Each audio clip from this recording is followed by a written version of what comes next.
I never wear makeup, and I never get sleep. So fine. Okay.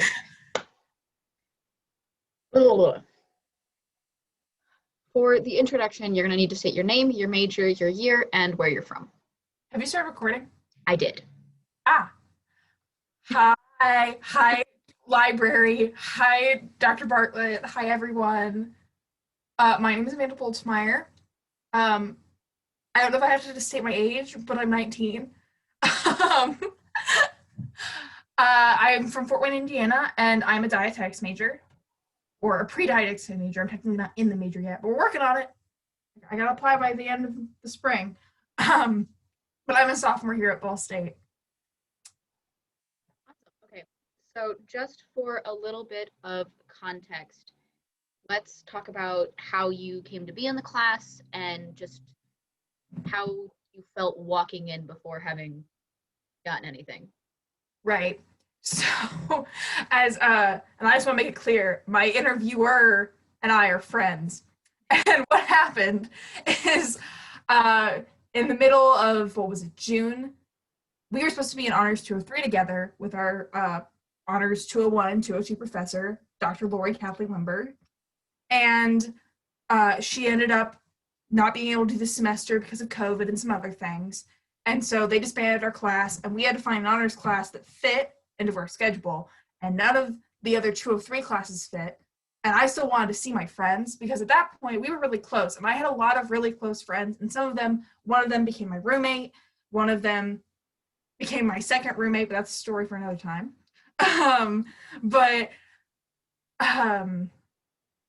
Basically, me, Ro, and two of our other friends ended up being able to find a class with Bartlett. We were able to make that work because, schedules had changed at this point, and it actually worked out pretty well. And so that was the main reason. And part of it, if I had really, if I had seen, if I had gone and rate my professor and seen, this class is about something else, like something I didn't like, I don't know, like sports, I definitely wouldn't have done it. I would have found another one. But I was like, oh, that's really interesting, especially because, I feel like a lot of us took this class because we don't know what to do in a lot of these situations where we see, blatant discrimination or racism or things like that. And this class, I feel like, is so broad. Yes, we're talking about race specifically, but I feel like a lot of, these values, especially the things we kind of learned, also translate into homophobic issues or sexism. And I think that's, again, a lot of the things of how you call it out, I feel like, have really gone into that. And that's kind of what I wanted to learn. So. Okay. So you mentioned a couple of times in that talking about some things that we've learned and progressed through. How does the discussions we've had in class and the readings especially, because those were my favorite part, how do they have what kind of, I'm trying to phrase this correctly, what kind of impact or influence do they have in contrast to your maybe preconceptions or beliefs before entering the class? Okay. So first off, I'm going to start off with a story because it's story time. So a lot of things kind of made me realize here. I'm sorry, I'll get to the story in a minute. I'm all over the place as always. That's if anyone has ever had classes with me, that's just be how it be. And one of the things I feel really in this class really opened my eyes was just how much, and doing the readings, was that we don't see, we don't normalize Black or Asian or any other ethnicity's color, culture, Lord. I can't talk. And for me, I kind of remember thinking, I remember when I was about 11 years old, and I was I thought I was too old for dolls, but I got a doll, I got a Barbie, and it was a design your own dress Barbie. And my mom got it for me, my parents got it for me. And I was I didn't really say anything, but I was kind of disappointed. I was disappointed. I was like, why is she not the normal blonde Barbie doll? like, why is she not the blonde, blue-eyed, looks like me Barbie doll? And eventually, she ended up being like my favorite. Her name is Jackie, after the Cyber Chase character. um, but I kind of looking back on that, it was kind of just like, it kind of made me realize just how much, especially with this class, made me realize how much like any other culture other than white, like we don't have like any like, and we're getting better at it, but we don't have much non-white representation in media. And so that was a huge thing that I realized, is that okay, we need to make room for Black voices, because there isn't much room for them, or for any other ethnicity or group. It's really sad, actually. Very true. So one thing that we started this class having a lot of discussions about is preconceptions of race, race relations, intersectionality, just big concepts that we discussed and how we had a relationship with them before the class. And we've kind of touched on that, but I was wondering if you could do like this is something that I do in a lot of interviews that I have to do, a like 20 words or less explanation of your impact and experience with race, race relations, or anything that we've discussed in the class. Just 20 words or less, bare bones. I'm sorry, can you repeat that? I'm confused. Okay, so before this class, within this class, we talked about our preconceptions of race. We talked about our preconceptions of whiteness, our preconceptions of relations, housing developments, literally everything that can be related to what we've been discussing through the readings and through class discussions.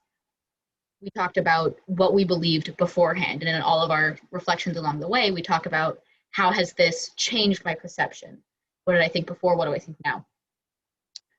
So I'm wondering, because I think that this is always a really interesting thing to do when you're having a interview, if you can take any one of the topics, whatever you want to talk about, and do a 20 words or less what you thought before the class, and then after that, a 20 words or less what you think now. Oh Lord, I don't talk in 20 words. I talk in like. Know, it's why it's gonna be really entertaining for me. Oh my God. I'm gonna have to like be counting. It really does force people to think hard about the words they choose. Like I've had a 70-year-old woman spend half an hour on this. I think she forgot she was doing it, but. Oh my gosh. I am a 70-year-old woman. You're not a 70-year-old woman. I wish.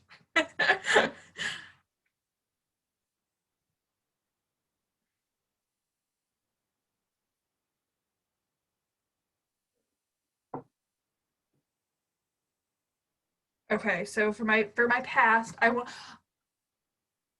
didn't fully understand the reason why organizations like BLM like really like truly like made a difference. Mm-hmm. And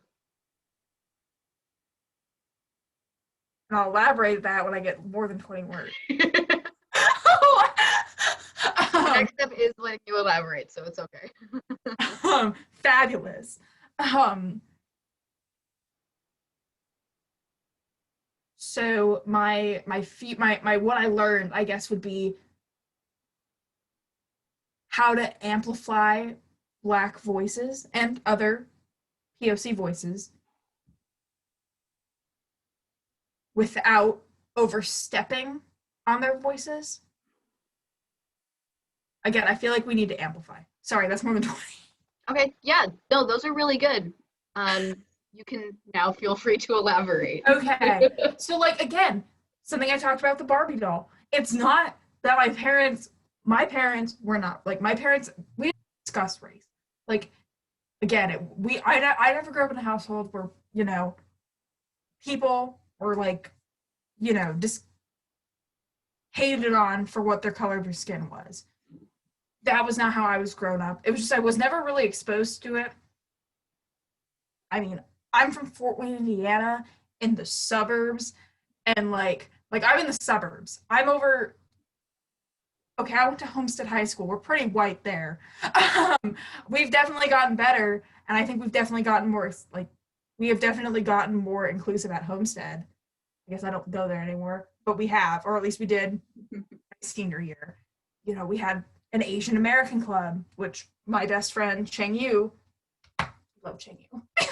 Cheng Yu's incredible. I'm sorry, I love Cheng Yu. I was doing the Hunger Games thing anyway. She's not dead. I don't know what I was doing there. um, like my best friend was a part of that, and like, you know, so I know we've definitely done better than we used to.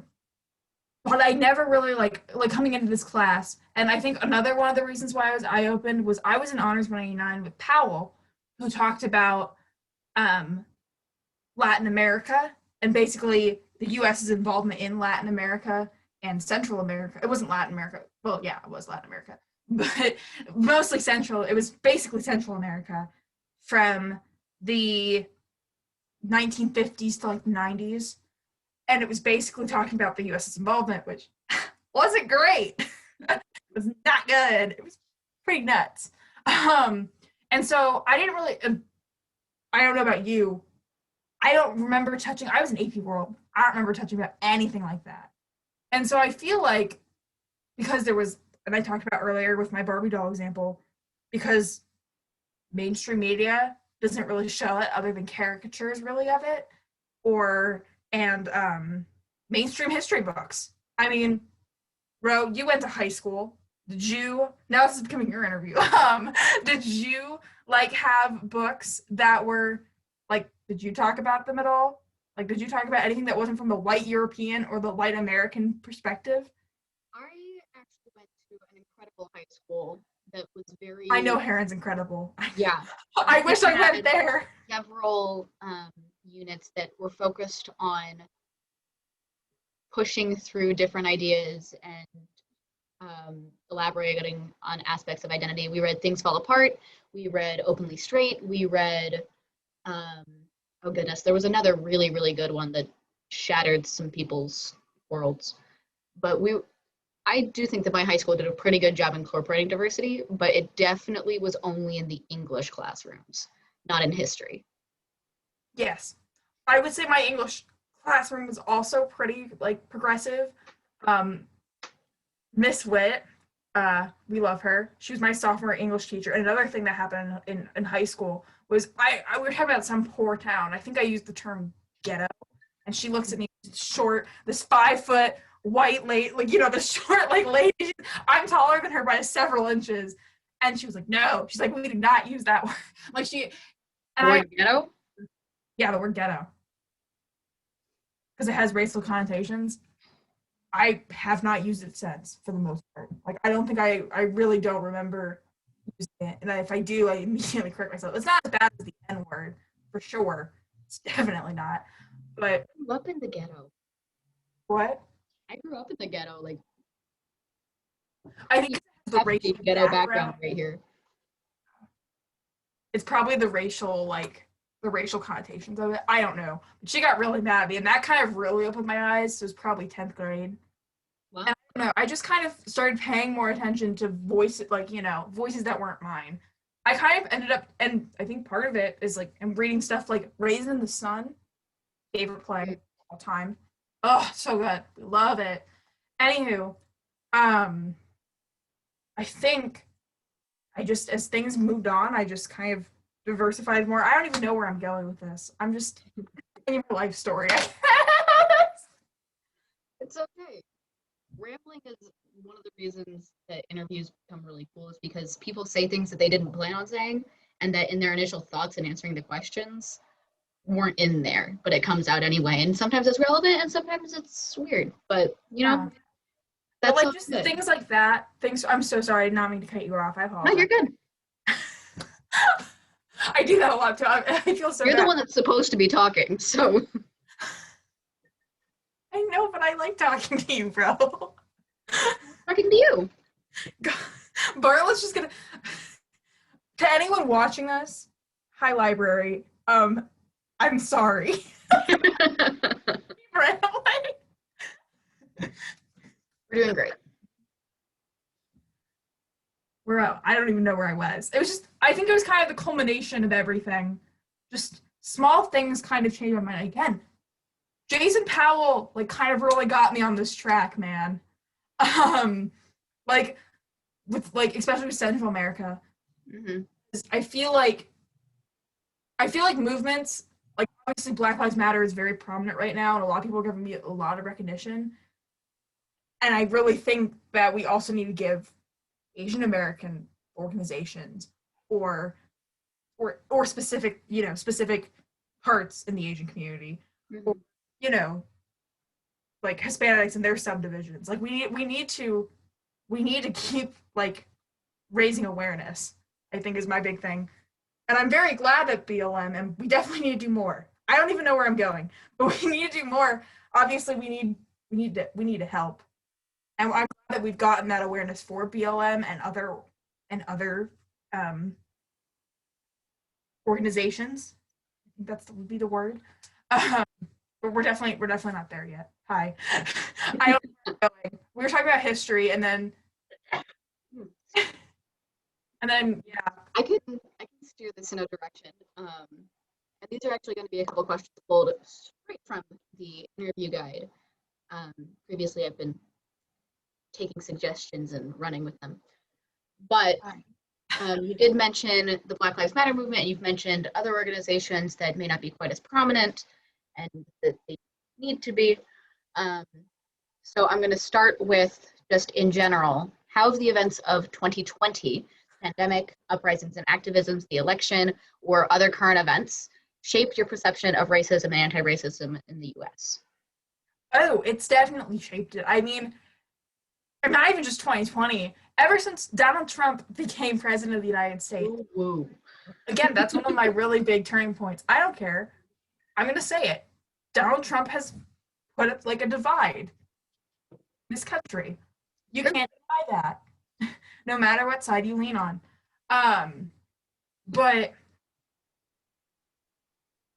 I think with the events there, and the first thing that really, like, got me on spur of, like, Black Lives Matter, because, again, I think a lot of white people, again, myself before that included, just kind of think, oh, like, racism and stuff, like, a lot of that is either in the past or it's just extreme cases. Like, yes, like, things are racially motivated, but that's only in the extreme cases. Like that doesn't happen here. Like, I feel like that happens a lot, is where you don't think it'll happen to you, or you don't think it'll happen in your community, and then it does happen. Where am I at? And so my first thing was when Donald Trump called, he was talking about how, I think it was the Scandinavians would be great immigrants, but those shithole countries, like, he called, essentially, I can't remember if he said African for sure, but he said shithole. Yeah. Sorry, I'm swearing. My mom wouldn't approve. But I'm just quoting. Quoting's not swearing. Yeah. But that really, like, brought my fire against kind of, and, like, again, I started researching, started supporting, like, Black voices. And so that really helped. And just kind of the things with 2020, I mean, you can't deny there is absolutely a disparity between white people that have been affected by the pandemic and non-white people affected by the pandemic. It's staggering, the poverty rates. It's really insanely sad. And part of it is just, it's not even COVID, it's just highlighting how bad our infrastructure is. Like, the pandemic is just kind of bringing awareness to it. It's not really the pandemic's fault. It's just we're really seeing it, what happens in every Great Depression or recession or whatever. And so I think the awareness has gone up. And of course, with all of the, the resurgence of the Black Lives Matter movement and the terrible deaths of, George Floyd and Breonna Taylor, it's definitely come back, which I am here for. I'm all here for it, because things need to change. And so it definitely has helped, because you kind of realize, I mean, this time when the Black Lives Matter movement came, like, kind of in the second wave, I mean, I was more ready to take that wave and be like, yes, let's do it. Let's change the government, boys. I mean, because I don't know. I can't remember when the first resurgence was. I assume that was, wow, like 2014, 15? I don't know. 2018. Was it 2018? I feel like it was longer. I don't know. Can you Google that? You can Google that, yeah. Because now I need to know. I need to know what mindset I was at that point.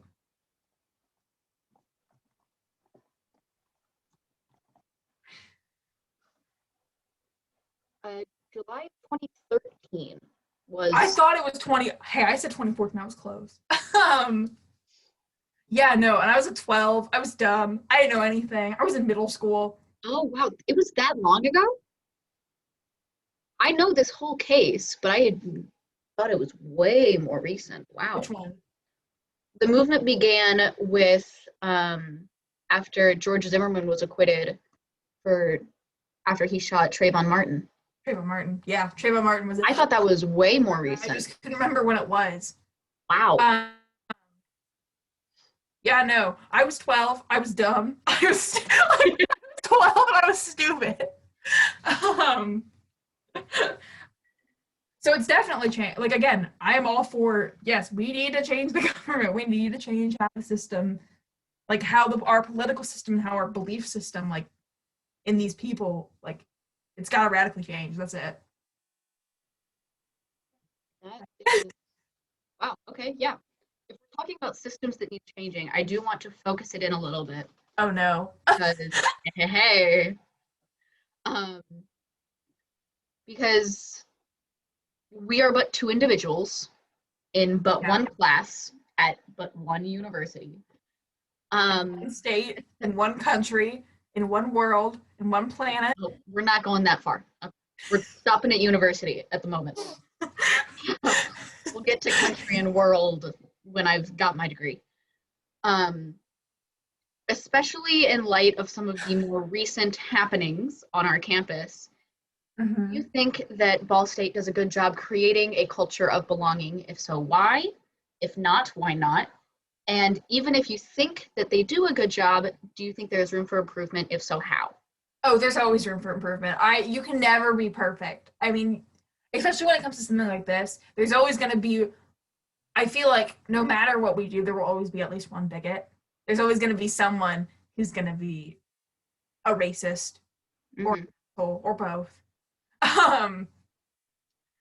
But I don't know, because to be honest, so Ball State, the only things I really know is what we've done, things that I've heard about. We're a majority white campus. We have a lot more white students than say Purdue or IU. Part of it's because we're not as international as Purdue or IU. They clearly have a lot more international students, and true. I think Purdue has a lot of kids from, I think, India and China. But I'm not sure. You can't quote me on that. I don't know for sure. But like, so we're still a majority white university. We're getting better. We're definitely getting better. And I'm glad that we have organizations, because I remember going to orientation and hearing about, our organizations for those for communities. But like, I've never been a part of it, so it's hard for me to judge, because I'm not, like, I probably should be more. I think everyone should be involved. I should be. No, not probably. I should be involved. But because I'm not involved, I don't know how well I can say it, especially because I personally am not a person of color. And I also know that the way they handled what happened at our university. So for the future kids who don't know, basically what happened is that during the 2020 election, around the time they called it for Biden, and even before then, I believe there was a few incidents beforehand, students of, I believe it was Black students, were thrown, one was, I think, thrown cans at and slurs, and the other one had threw a bottle. It was these people in Trump, they said Trump 2020 trucks riding around campus. And, they were talking about doing protests at Walmart, the Walmart parking lot, and the Meijer parking lot, and all these parking lots. And they were just harassing students. Roe, in fact, I believe, saw some of these fun trucks. So you know exactly what I'm talking about. But clearly, university, yes, we've addressed it, but no, we haven't really addressed it. Yes, you condoned it. Did you do anything to stop it? Did you see? Did you try and figure out using cameras? I don't know. I feel like they have cameras in their street. Um, by the buildings. If these were by the buildings, I feel like they would. Like, did they do anything to see if they could punish them as a student? Because if these people, and they might not have been, but if they were students, they should absolutely be expelled. That's it. There's no question. If you were a student throwing cans at someone, that's assault. That's assault. Yeah. And also it's hate. It's obviously, hate assault. I don't know what you would call it, but it's racially motivated assault. And so, no, they did not do enough. And that's the only thing I know. That's the only thing I can really talk about because I know what was going on there and I'm informed there. Again, I'm glad they have clubs and I'm glad if they're making more steps. They clearly have done better than they have in the past. But I feel like you can always do more. I feel like I kind of circled it around, but you got to where you were trying to go. Yeah. Okay. So kind of on our way to wrapping up, this class has taken its students on a bit of a ride. We've hit a lot of different aspects of systems of oppression. We've hit a lot of maybe not systems, but situations where we should be able to confront the racism. We've talked about microaggressions, intersectionality. What do you think as you move forward? You've said that like you definitely politically are going to be more active. You've talked about a lot of things for how you're looking forward into the future. How do you think this class is going to carry through into that?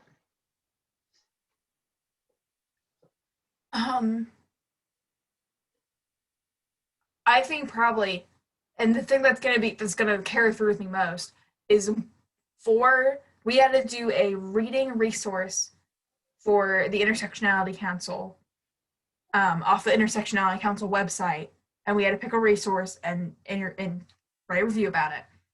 And the one I picked, and I'm so glad I picked it because it was my favorite one. I read a few of them, but the one I picked was my favorite one because it basically told you, hey, this is how you be like this is how you like call out racist behavior. Like this is how you separate the racist behavior from the person. And that's huge. I think a lot of people, a lot of Democrats and self-proclaimed liberals. Mm-hmm. I am a Democrat and I do lean left. I very much lean left. I'm gonna say it.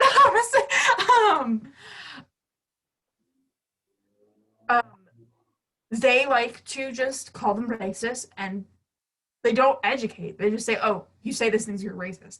And they are like they're acting racist. You're not necessarily a racist. You like to think they don't really realize the impact or aren't educated enough. And so a huge thing is education. I mean, I'm a dietetics major. The biggest thing is education. It's understanding people's behavior. And so I think that's like a huge thing is that like that's one of the biggest things we take away is now I remember, oh, this was November. And this guy, I think I was in his hallway at one point. He was on Snapchat and they had this thing on Snapchat where like it was basically like a feature where you had like a blank white person and it was like draw me and you draw your features, you could color it and stuff. And the first thing he posted, so he posted it and it was like, hey, people draw me. And the first thing he posted was just the white head with the swastika. And I don't know if I would have done it 4 years ago. Like I don't believe in that. I absolutely don't believe in that. I just blocked and unfollowed. Like point, like, I'm having the courage to either go against things, to either stop and like isolate when there are certainly people, because again, based on things he had said before, there are some things you can't change. I mean, there's some you can, and there's some people who can be educated and can learn, but I don't support swastikas or using swastikas or, you know, thinking it's funny to post a friend, you know, calling you a Nazi. We don't support.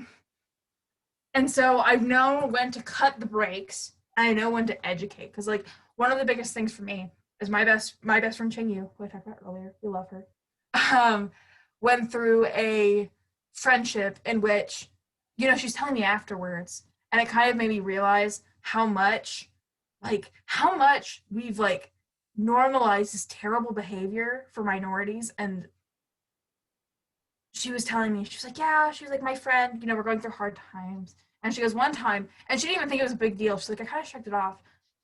Told her, oh, like, I love, like, she said something like, everybody talked about it in one of my discussions, but I've never met a not snobby Asian before you, or something like that. Or I thought all Asians were snobby until I met you. That's what it was. Okay. And like Cheng Yu kind of downplayed it, and I was like, Cheng Yu, I was like, girl, I was like, that's not good. Like, this girl's supposed to be your friend, and she's saying stuff like that to you. And I've definitely been able to call it out more. I don't think I would have called it out 4 years ago. I don't think I would have called it out at near the beginning of high school. And so I think I've gotten better, again, cutting the brakes and knowing when to speak up for others. And I think that class is definitely, I think Bartlett's class has helped. I don't know where I'm going now. Okay. So kind of just as a wrap up, way to end this, I do want to make sure that there's nothing additional you would like to say, anything you would like to touch on that I haven't. Aw, that's so sweet. Incredible. Yeah, I think one thing I want to mention is that I feel like a lot of people need to take, and the one thing, if I have to hit anything, because I'm going to assume most of you kids that listen to me, well, not Bartlett, but are undergraduate students who don't have their degrees yet.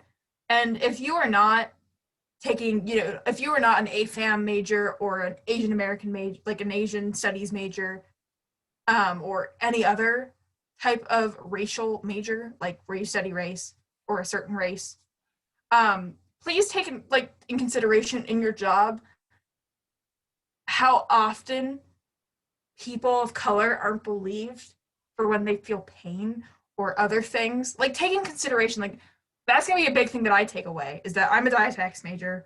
We're aware that nutrition tends to be low because predominantly ethnic communities have terrible infrastructure. And I mean, one of the biggest things that we need to believe people when they say, oh, I'm eating this stuff a day, but it doesn't look correct, believe them. Because again, like, if they're in pain, you gotta take it for what they are. It's not, oh, you're not feeling pain, like you're lying or whatever. Like, that's your job. So I don't know where I'm going there. It's just believe people. Awesome. All right. Thanks for doing the interview. I know it's required of us, but thank you anyway. I think you know what? Bro, you know I love to chat. I love to talk. That's really helpful when we're trying to talk about things that are important, because you do elaborate and you do make sure that what you're trying to say is said, and I appreciate that. I'm so sorry if people are watching this that you're hearing me ramble. I'm a mess. I'm always a mess. It's okay. We all are.